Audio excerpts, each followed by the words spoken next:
గౌరవనీయులు ఈ ఆసుపత్రి ఇక్కడికి రావడంలో నిస్వార్థమైనటువంటి సేవాభావంతో మేము కోరగానే పెద్ద మనసుతో అంగీకరించి ఇంత గొప్ప ఆసుపత్రిని ఈ ప్రాంతంలో తీసుకొచ్చినటువంటి పెద్దలు శ్రీనివాస్ గారికి, గౌరవ శాసన మండలి సభ్యులు డాక్టర్ యాదవ్ రెడ్డి గారు, గౌరవ శాసన మండలి సభ్యులు దేశపతి శ్రీనివాస్ గారు, మిత్రులు పెద్దలు దేవి ప్రసాద్ గారు, ఎర్రోల శ్రీనివాస్ గారు, కార్యక్రమంలో పాల్గొన్నటువంటి పెద్దలకు, వైద్యం పొందినటువంటి కుటుంబ సభ్యులకు, మీడియా మిత్రులకు అందరికీ పేరు పేరున నమస్కారం.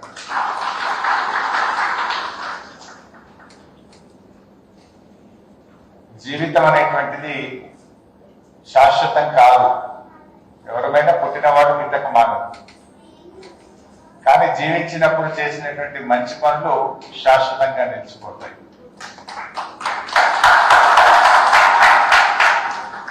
శ్రీనివాస్ గారు ఇంత గొప్ప పని చేస్తున్నారు. సరే, పుడతాభక్తిగా నేనేదో కొంత ప్రయత్నం చేయొచ్చు. Life is short but this hospital is permanent. This is for ever. అట్లా ప్రతి ఒక్కరూ కూడా మనం ఏం చేశామనేటువంటిది ముఖ్యం. అది ఆర్థికమే కావాల్సిన అవసరం లేదు. అది మాట సాయం కావచ్చు, చేత సాయం కావచ్చు. మీకు తోచినంత చేయడంలో గొప్ప ఆనందం ఉంటుంది, సంతృప్తినిస్తుంది.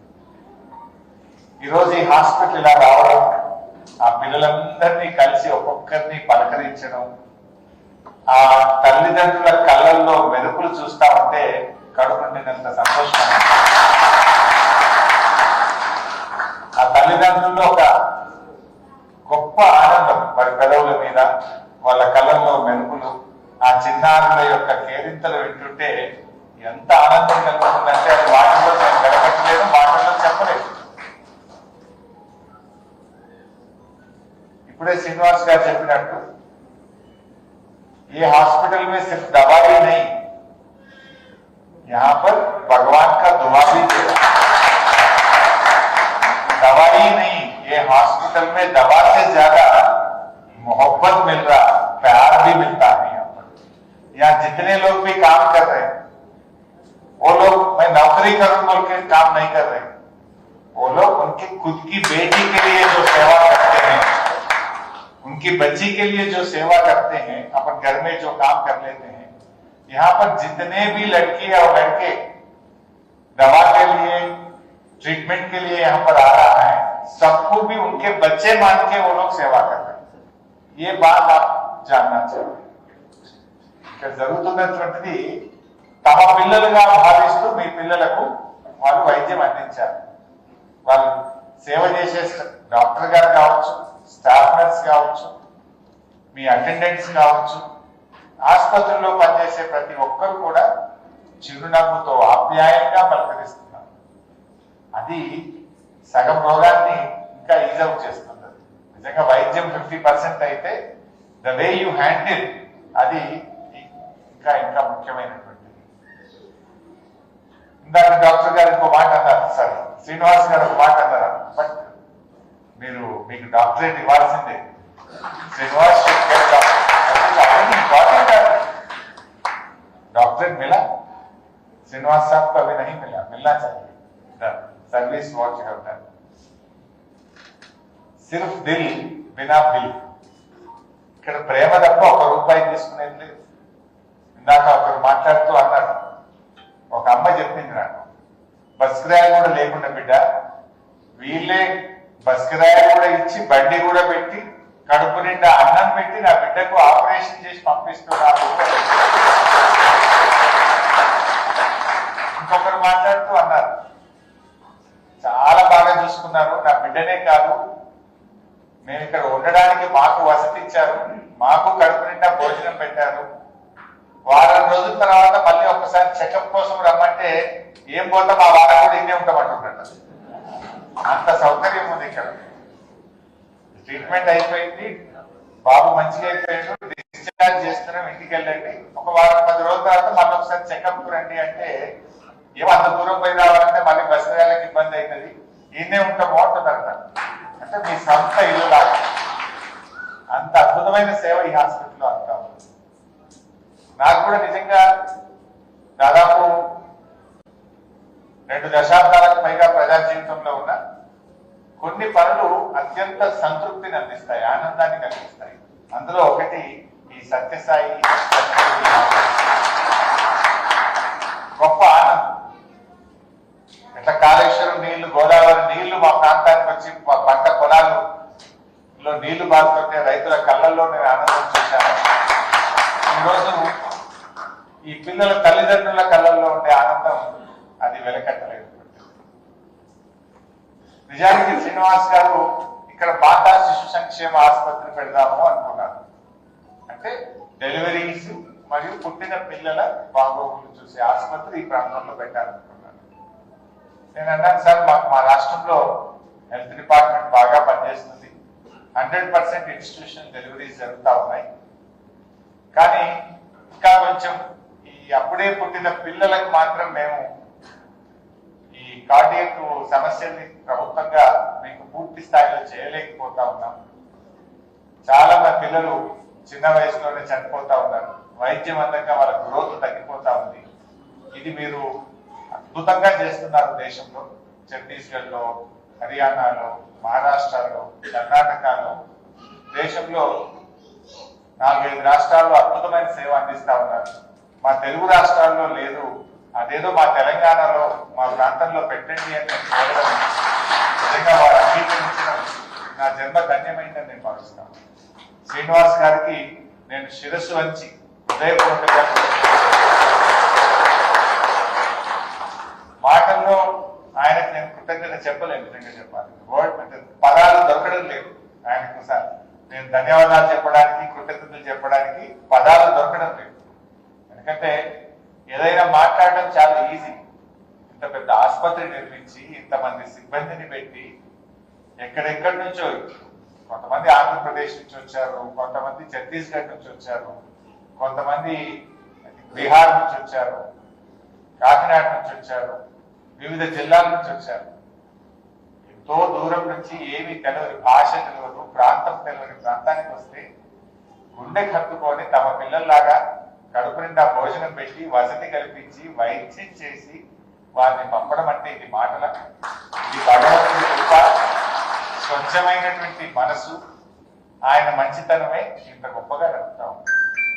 యాజ్ సిటిజన్స్, ఈ ప్రాంత నాయకులుగా, ఈ ప్రాంత ప్రజలుగా మనం ఎప్పటికీ వారికి రుణపడి మనం కూడా కొంత దాని నుంచి ప్రేరణ పొందాలి. ఆ సేవ నుంచి మనం కూడా కొంత ప్రేరణ పొందాలి. ఇందాక కొంతమంది తల్లిదండ్రులతో నేను మాట్లాడుతూ అదే అన్నాను. చాలా మంది పేదవాళ్ళే ఇక్కడ. ఒకరు మాట్లాడుతూ రోజు 300 కూలీకి వెళ్ళి పని చేసుకుంటాము అన్నారు. ఇంకొకరు మాట్లాడుతూ నేను కంపెనీలో 500కు డైలీ వేజ్ లేబర్ గా పనిచేస్తాను అన్నారు. సరే, మీరు పేదలు, కానీ ఎప్పుడన్నా ఒక సంవత్సరంలో 15 రోజుల్లో నెల వచ్చి ఇక్కడ సేవ చేయండి. అంతకంటే మనం చెప్పగలిగే కృతజ్ఞత, మనం చెప్పగలిగే ధన్యవాదాలు మాట రూపంలో కాదు. 15 రోజులు, ఒక నెల రోజుల్లో సేవ చేయండి. సత్యసాయి బాబా ఆశ్రమం పుట్టపర్తికి నేను చాలాసార్లు వెళ్ళాను.